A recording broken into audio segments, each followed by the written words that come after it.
Yo, this is your boy who's paging Dr. Ramani, one of the greats in the narcissism camp. Also, shout outs to Andrew over at Narc Daily. I think he's the OG in this content as well. And the stalking narcissism thing is something most people aren't gonna believe. I think everyone's had a little taste. You know, you've all experienced it a bit by bit before this, but you know, if you're listening to my channel, you've met the big Donkey Kong narcissists. Like, you gotta dig pretty deep to find my channel, and truth is, all you can do is sort of sit back and take it. You know, if Donkey Kong wants you, you give Donkey Kong what he wants. You know what I mean? Unless, of course, this Donkey Kong's gonna try and get you in the back of his car, then you're allowed to put up a fight. But generally, these stalking type people, it's a group now. Like, I've been guilty of having infatuations with women, and I was just a sad guy with mental health problems and no friends and working night shift and shit. And anyway, I'm sorry for what I done, but two wrongs don't make a right, and these are people that aren't infatuated in the sense of this isn't that form of stalking, you know? Like, if you got some dude, there's different types. I mean, you might be here because you've got some piece of shit ex-partner who won't piss off, or you might just have some dickhead from the petrol station who keeps buying you chocolates or some shit. And you know, these people, fuck knows what they want. It's like, it's not your fault. That's the key thing. Like, they'll mess with your head, and you don't want to give them the time of even getting in your head. Like, shit, if you're here, well, you've lost that battle, haven't you? And you gotta take stock of what you've lost and kinda what you want your future to be, because you're gonna live this future with the narcissist, I think. Like, I've been stalked for 10 years now, and the way I see things is they're not going anywhere, and I think they've got quite an extensive reach. Like, there's no shortages of arseholes with the internet connection, and if you're a striking or distinctive person, or you aren't all that chick savvy or something, you got a problem on your hand. You know what I mean? Like, I bet even Taylor Swift gets pissed off by her stalkers, you know?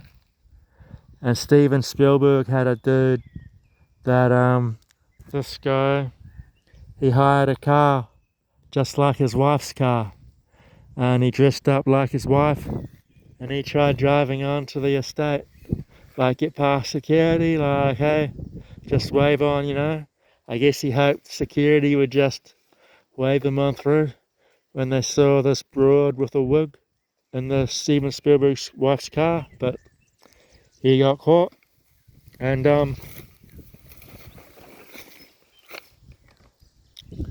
when you look at that kind of mentality, you are dealing with something that's just beyond your reach. Like, it's kind of like aliens or something. I know that sounds silly, but most people aren't in the pay grade of being told the truth about aliens. Even the president's probably not, you know? And you're not gonna get told the truth about these stalkers. Like, they won't give you closure, or they enjoy your anxiety. You know, that's what this is all about. It's like they may never have wanted a life with you, but they saw you had a kind of a dream, and they want to take it because that's the kind of people they are. Like, it's like that child who sees another kid with a toy, Like, did you ever go to that kid's house who had they had the best toys, like way more toys than you ever had, and better toys, and you're playing, here they are playing, when you come into their house and they're playing, they've got all the toys, and you go and play with that one crappy tractor or whatever, and all of a sudden they want it. And once they got it, they don't really care anymore. It's just they never wanted you to have it. And that's what the stalking is. I look at me, and a lot of people think I'm a fuck up. Like, the way they stalk me is to say, man, you ain't shit. But I was trying to live my life, and I was trying to live in a righteous fashion. And these stalkers are they're narcissists in this case. It's the same thing. They're like, nah, man, you done me wrong somehow. It's like, there's that same childish mentality there. It's like, whatever you done's just some bullshit, but these people have cooked it up different to make you the bad guy. Like, I haven't done anything bad enough to get whacked, and I haven't had the cops knock on my door in a while. Like, these are the first people to call the police, which is kind of funny because they're like the same people who defund the police. But like, I would almost have to say, don't bother with the cops. Like, it's not an essay, you know. It's just, even though it's as bad as one, this could potentially be more traumatic than one, purely because this is a long-term problem. Like, these dudes, they're in it for the long haul. And I do say dudes because even though you think it's just one person, Cindy James, check her out. She had more than one person pestering her. Like, it was her stalking began because of her boyfriend, her ex-partner, who was that doctor, but he wasn't doing the dirty work, you know. And that's gang stalking, and it got real hardcore. Like, her story is real hardcore, and what can I say? You might be experiencing that. Like, I don't make the rules. You don't make the rules. These dudes who are never gonna confront you, they're the ones who make the rules, and that's just how it is. That's just how it goes, and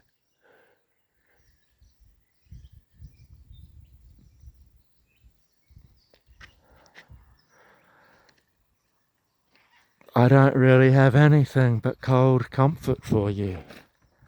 You know, you really gotta take Sam Atkins' advice and be like indifference or nothingness, he says. Andrew calls it the mountain of indifference. And Sam Atkins says nothingness, the antidote to narcissism. And I kind of reckon grandiosity is the antidote to stalking, even though that's not proved to be the case.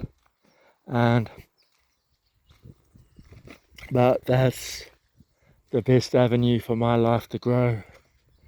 And I've lost a lot in my life, a lot of hobbies. I failed to really grow as a person in the past 10 years. But there's been some victories. I've quit smoking. I may have lost a little bit of weight.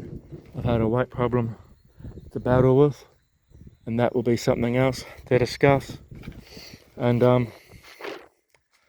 these are the kind of things that these stalker people really enjoy inserting themselves in your life and affecting.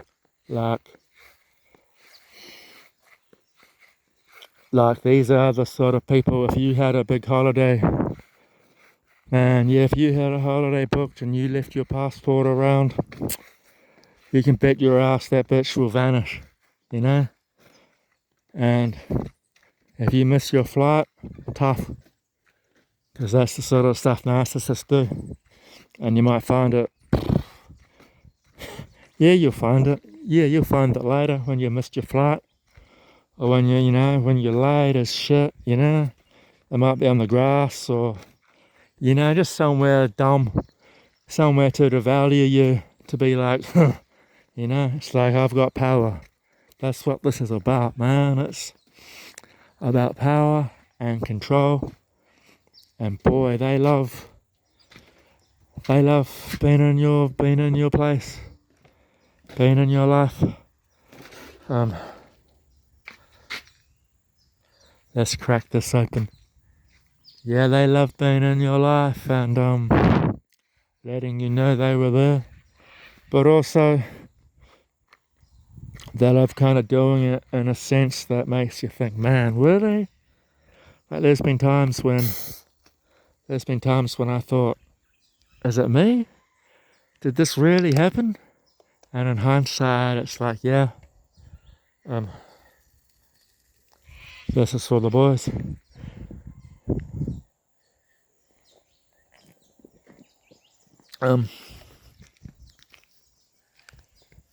This is what they'll do. They'll do the dumbest shit, and even listening to these videos, man, I kind of hate making these videos because I know they listen and they enjoy it, and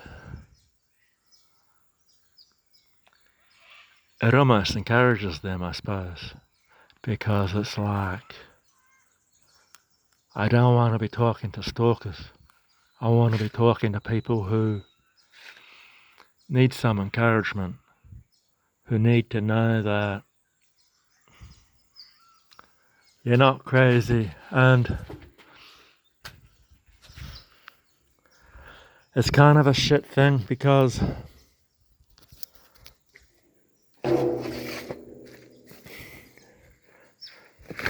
I've had it for 10 years, man. 10 years. And I found these toxic people everywhere. But I guess I've had to learn that I've got to overcome my own narcissistic sort of abuse. Like, even though, I'm thinking of reactive abuse, where like people will push your buttons and they'll get you to react. And they might get you to react in front of senior people or just other staff. And you don't want to be doing that. You don't want to be you can't lose your cool in this day and age. Back in my day, people were quite fiery. It was like the given thing. But times have changed, and you gotta be on your best behaviour all the time. And these narcissistic people, man, they're...